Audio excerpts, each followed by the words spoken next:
Hello everyone, I'm the American Cuber, and today I'm going to be going over the progression of my mains since I started cubing. So, technically I should grab a Rubik's brand. This is just the closest Rubik's brand that I could find next to me, the Rubik's Impossible. This is how I have progressed throughout my cubing. So, first, we have the Rubik's brand. I did have a 2.0. So it's the same mechanism as this, so I technically can put this in here. It turns nice. I'm not really going to be doing much algorithms today because my finger is broken, so I'm not going to do a lot of that kind of stuff. But yeah, it's not a bad start. It's not bad to start off with a Rubik's brand if you're wondering. If you're new and you're just wondering, because a Rubik's brand can actually get your times down pretty far. But it is better to switch to a actual speed cube. But I wouldn't recommend what I did, which you can probably tell based on what the puzzle looks like. So I had the Rubik's brand for a long time, and then after that, I was stupid and I bought the most expensive cube at the time, which was the 356X, which it's a great puzzle. At the time, I thought that the cube really mattered and how well you do, but it's not the cube, it's the cubers. I found out soon enough. So I was really disappointed in this, and then actually, I don't know if this happened to other people's models, but this corner right here, it broke off of its stock. I'm not talking about like just the caps or anything like that. Like the corner itself actually broke off from the stock. I don't know if I'm able to get an edge out here. Twisted 45 degrees. I can't get an edge out to show you, but yeah, it broke, and and that's when I decided I need to get a new puzzle. And then I was stupid again. I clearly haven't learned my lesson, and I just really liked how the X felt. And the XS came out soon after that thing broke, and I decided to pick it up. So, yeah, I have my XS here, and it became my immediate main because I didn't have any other 3x3s except for a Rubik's brand. I didn't really want to go back to the Rubik's brand, so I bought the XS, and that's how it was for a very long time. I'm putting these cubes where how they're supposed to be whenever I put them down. Okay. The next cube I bought, since I really like the channel Cube Rhythm, so the next cube that I got was the Cube Rhythms Thunderclap V3. And so as soon as I got this cube, obviously the XS is much lighter than it, just because it's a GAN cube and this is a Chi cube, which they're more expensive. Chi puzzles, they're more expensive. Puzzles usually feel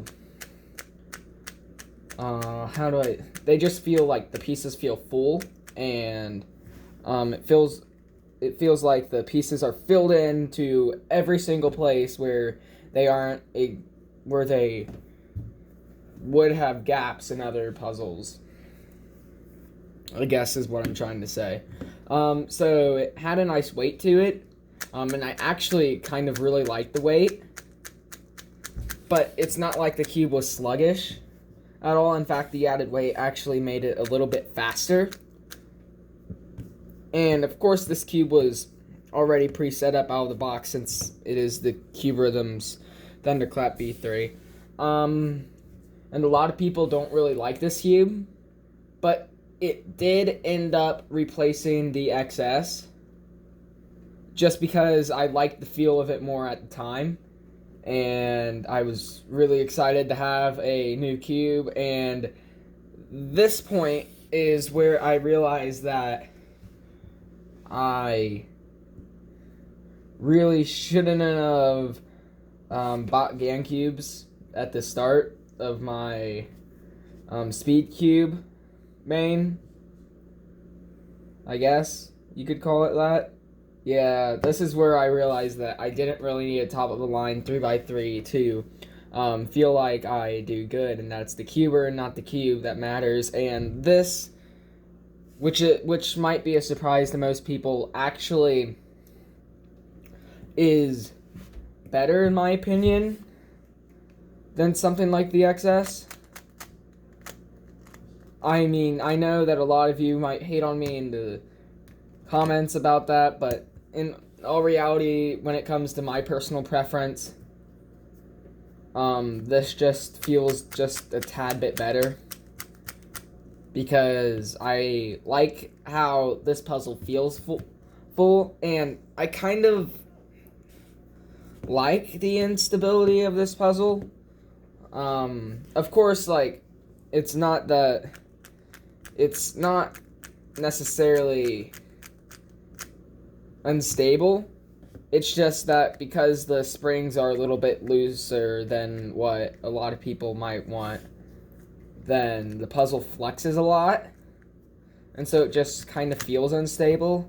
But I don't really get catches with it. It can't corner cut that well. But then again, with how I set up my GAN cubes, they don't corner cut that well either. Like, it's struggling at 45 right now. So, a Thunderclap V3, I'm wasting a lot of time to get through 5 different puzzles. But this is actually the cube that I started my channel on. Around like 7 months ago, I'd like to say. But of course I haven't uploaded in a while because of some reason that I mentioned in the video that I made whenever I came back a few weeks ago.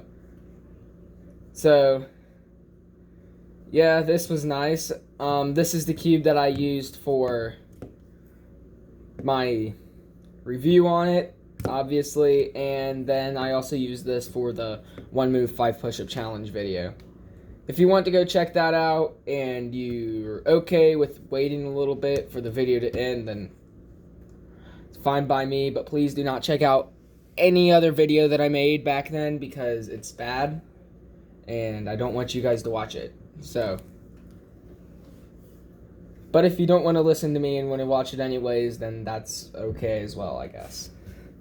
So now on to my current main, which might be less of a surprise to most people, since a lot of people didn't really like the Thunderclap V3, but almost everyone likes this cube, and it is the RS3M 2020 edition. I personally think that this is the best cube that you can possibly get on the market. I set this up, in case you're wondering, with, a lot of people might say I overlubed it, but I kind of like the swishy, kind of gummy feel in the RS3M. So I put in, this is a lot, so just be prepared. I put Vortex on the core, and then I lubed the pieces with 4 drops of Nebula, 2 drops of the Jack-o'-lantern just to give it that scent, and then I also added 4 drops of Martian and then 4 drops of Galaxy. So a lot of people might say that I overlubed this. I would agree with them, but I like the feel of it, so I just stuck with it, and the puzzle is much more controllable now, because my only gripe about this puzzle is that it comes really fast out of the box with not that strong of magnets in it, so I actually did end up putting some more magnets in it. So that was nice, I guess. But this is kind of hilarious. So after I set this cube up, about a week later, after I did like maybe a few hundred solves on it after I set it up, I got 3 PB averages in one day. I think I got like a 1777, and then it drastically dropped a few averages later with a 16.86, and then another drop happened that put it down to 16.71. So that was just amazing.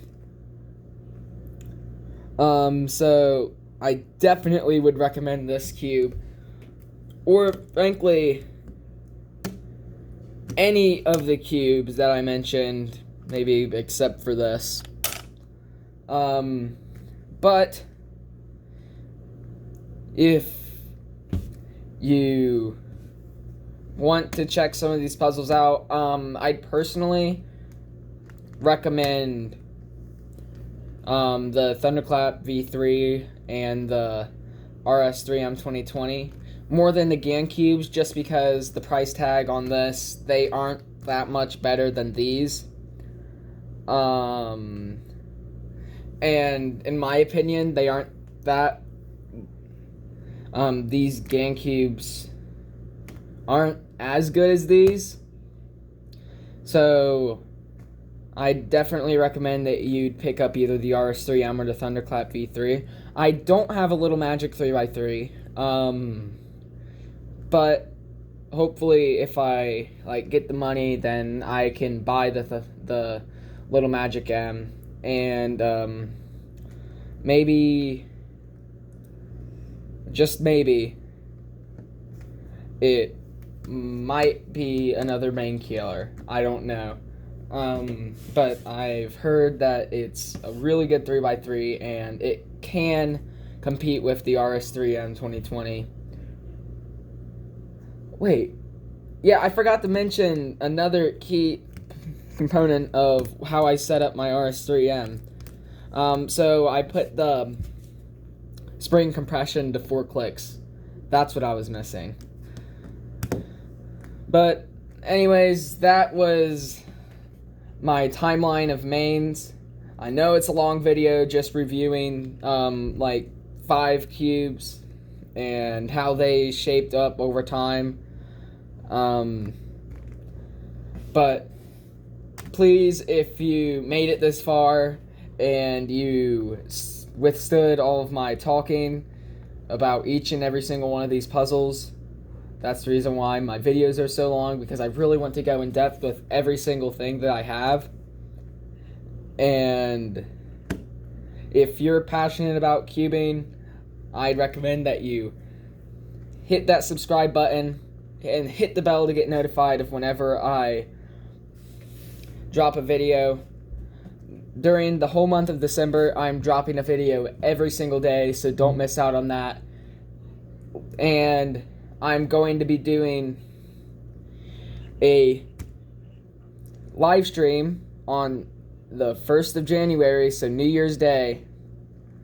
I don't really know the time of that live stream yet, but after I get set with plans of everything else going on that day, then I will make sure that I get back to you guys as soon as I can clear up anything, to let you guys know of when that live stream will be, and that is going to be the live stream of me solving an 11x11.